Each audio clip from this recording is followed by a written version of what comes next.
이제 여당 대표께서 헌법재판소를 정치재판소다, 유사정당 카르텔이다라고 하면서 굉장히 비난에 가까운 비판을 하셨는데 후보자로서 드는 생각은 소회는 어떠신지요?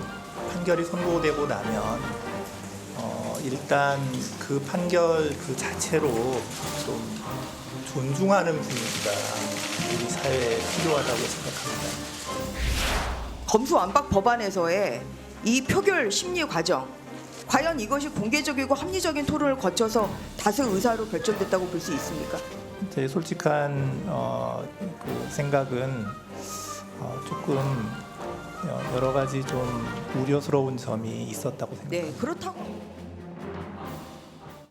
오늘 국회에서는요, 이 김형두 헌법재판관 후보자에 대한 인사청문회가 진행이 됩니다. 이 뉴스부터 좀 짚어보고 가겠습니다. 민지숙 기자, 조금 전에 우리가 이제 영상 봤어요. 그랬더니 검수완박 이 말 제일 많이 나오던데 아무래도 의원들 관심사 이 부분 아닐까 싶어요. 이 얘기 쭉 나왔겠죠? 맞습니다. 여야 의원 할 것 없이 검수완박 법안에 대해 어떻게 생각하냐 개인적인 의견을 물었는데요. 이 후보자는 모든 판결은 판사의 의견을 존중해야 한다 이런 원론적인 입장을 일단 밝혔습니다. 이 김영도 후보자 본인도 이 검수완박 입법 당시에 법원행정처 차장 자격으로 이 법사위 소위 등에 참여를 했거든요. 그래서 표결 과정의 절차상 문제에 대한 지적이 이어지자 아까 들으신 대로 여러 가지 우려스러운 점이 있었다라고 답변을 했습니다. 앞서 이 서면 답변서로 이 강제징용 제3자 배상안에 대해서도 의견을 밝혔는데요. 네. 오전 질의에선 관련된 질문은 아직 나오지 않았습니다. 그런데 오늘 청문회 도중에 후보자가 막 울먹이고 뭐 이런 일도 있었다면서요? 그렇습니다. 김 후보자 이 모친에게 이자를 받지 않고 6억 원을 빌려줬다. 이 편법 증여 의혹이 있었는데요.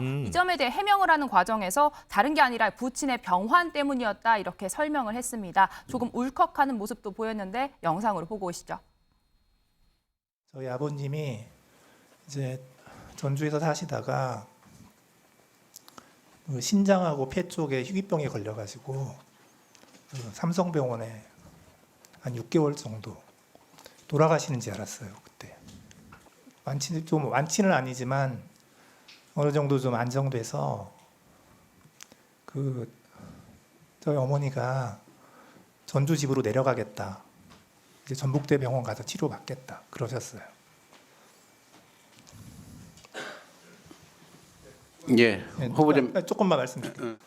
그때 전주 임대보증금이 9,500이었어요. 그거 가지고 삼성병원 옆에 있는 전셋집 구했습니다. 그것도 부족해가지고 제가 마이너스 대출로 보태드렸습니다. 덕분에 지금 살아계시고요.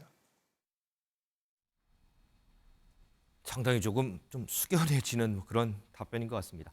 자, 오늘 국회에서 조명받는 인물 김형두 헌법재판관 후보자라고 한다면 어제는 국회에서 바로 이 사람이 주목을 받았죠. 바로 법무부 한동훈 장관인데요. 어제 저희가요, 이 법사위 오전 상황 저희가 시청자들 여러분들께 전해드렸는데 그 이후에 저희 방송 끝난 이후에 오후 상황 전해드리지 않은 상황들이 있습니다. 그 모습 좀 보고 오겠습니다.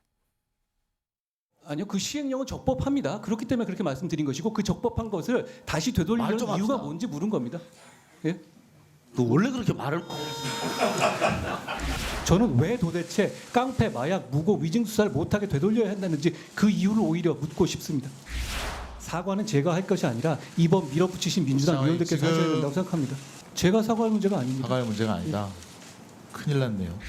지금 만약에 이 결과가 4대 5가 아니라 5대 4였으면 이번 밀어붙이신 민주당 의원님들 그 사퇴하실 생각이었는지 저는 묻고 싶습니다. 부정부패인 선거법 위반을 수사하면 안 됩니까? 왜 안 됩니까? 역시 질문에 질문으로 답을 하시네. 아니요, 좋아요. 전 자, 그러면 답입니다. 김성수 변호사, 한동훈 장관 이런 모습 뭐 국회에서 여러 차례 봤는데 이 모습에 대한 이 해석들이 좀 가지각색이더라고요. 예, 맞습니다. 대표적인 것 두 가지만 좀 소개를 드리자면 일단 오늘 MBC 라디오 김종배의 시선 집중에서 김승원 민주당 법률위원회 위원장이 이런 얘기를 했습니다.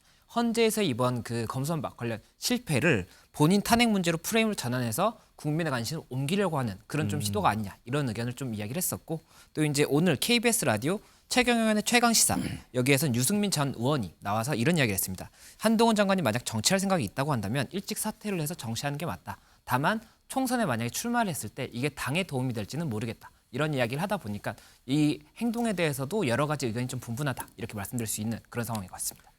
윤경호 의원, 지금 뭐 김성수 변호사가 뭐 여러 가지 해석들을 전해드렸는데 유승민 전 의원 발언 중에 이런 발언이 있더라고요. 한 장관이 일부러 민주당 자극하려고 이렇게 한다. 어디 윤 위원 보시기에도 일부러 자극하려고 하는 걸로 보이세요? 아니면 다르게 보이세요? 지지 않겠다 이런 생각이 가득 차 있는 것 같아요. 그러니까 특히 민주당 그리고 본인을 향해서 조금 비판적인 질문을 하는 기자 뭐 이러면 반드시 되묻거나 아니면 준비되어 있는 답변 이걸 그냥 일괄해서 쏟아내잖아요. 그러니까 오죽하면 박범계 장관, 박범계 의원의 얘기에 들어 있습니다만 내가 한 질문에 대해서 답을 해라. 엉뚱한 얘기하지 말고 이런 거잖아요. 저는 한동훈 장관의 그동안의 쭉 태도를 보건대 토론이라는 게 아니라 오히려 논쟁을 하려고 항상 토론이라는 건 어찌됐든 뭐 양쪽이 서로 수긍을 하고 내가 상대방의 의견을 듣고 내가 판단이 잘못됐구나, 내가 생각이 잘못됐구나 그러면 바꿀 수도 있는 거거든요. 그렇죠. 그러나 논쟁은 끝까지 내가 지지 않겠다라는 거예요. 그러니까 지금 한동훈 장관은 그런 태도를 일관하고 있는 것 같은데 그게 아마 지지층에게는 박수를 굉장히 받는 것 같지만 과연 국무위원으로서 그게 옳은 태도일까? 그건 좀 냉정하게 따져봐야 될 것 같습니다. 자, 윤영걸 대표, 한동훈 장관 관련해서 총선 차출설이요. 어제 저희도 좀 얘기를 해봤지만 정말 끊임없이 나와요. 오늘 오전에 유상범 수석 대변인이 이런 얘기를 했더라고요. 내가 윤석열 대통령이면 총선 출마 안 시킨다 이렇게 얘기를 했던데 이거 어떻게 해석하세요, 이 말? 저는 유상범 위원이 저렇게 얘기했잖아요. 내가 대통령이면 총선 출마 안 시킨다. 총선 출마를 대통령 지시사항입니까? 네? 국회의원은 헌법기관입니다. 당원 뜻, 국민 뜻에 의해서 차출하고 하는 거지 대통령이 발령장 내듯이 임명하는 자리가 아니잖아요. 근데 이제 국무위원이니까 지금 뭐 법무부 사항도 많고 하니까 좀 더 해보자 이렇게 얘기는 할 수 있는. 물론 뭐 그렇게 얘기는 할 수 있는데 국민의힘 의원들이 저런 발상 갖고는 안 된다 이거죠. 예, 한동훈 장관이 참심성도 있고 굉장히 뭐 똑똑하게 말 잘하잖아요. 네. 다부지고 저는 상당한 인기도 있어요. 하지만 또 분명한 또 한계가 있습니다. 다른 것보다도 우선 또 검찰이냐. 그리고 또 시대적인 소명이나 역경극복 스토리.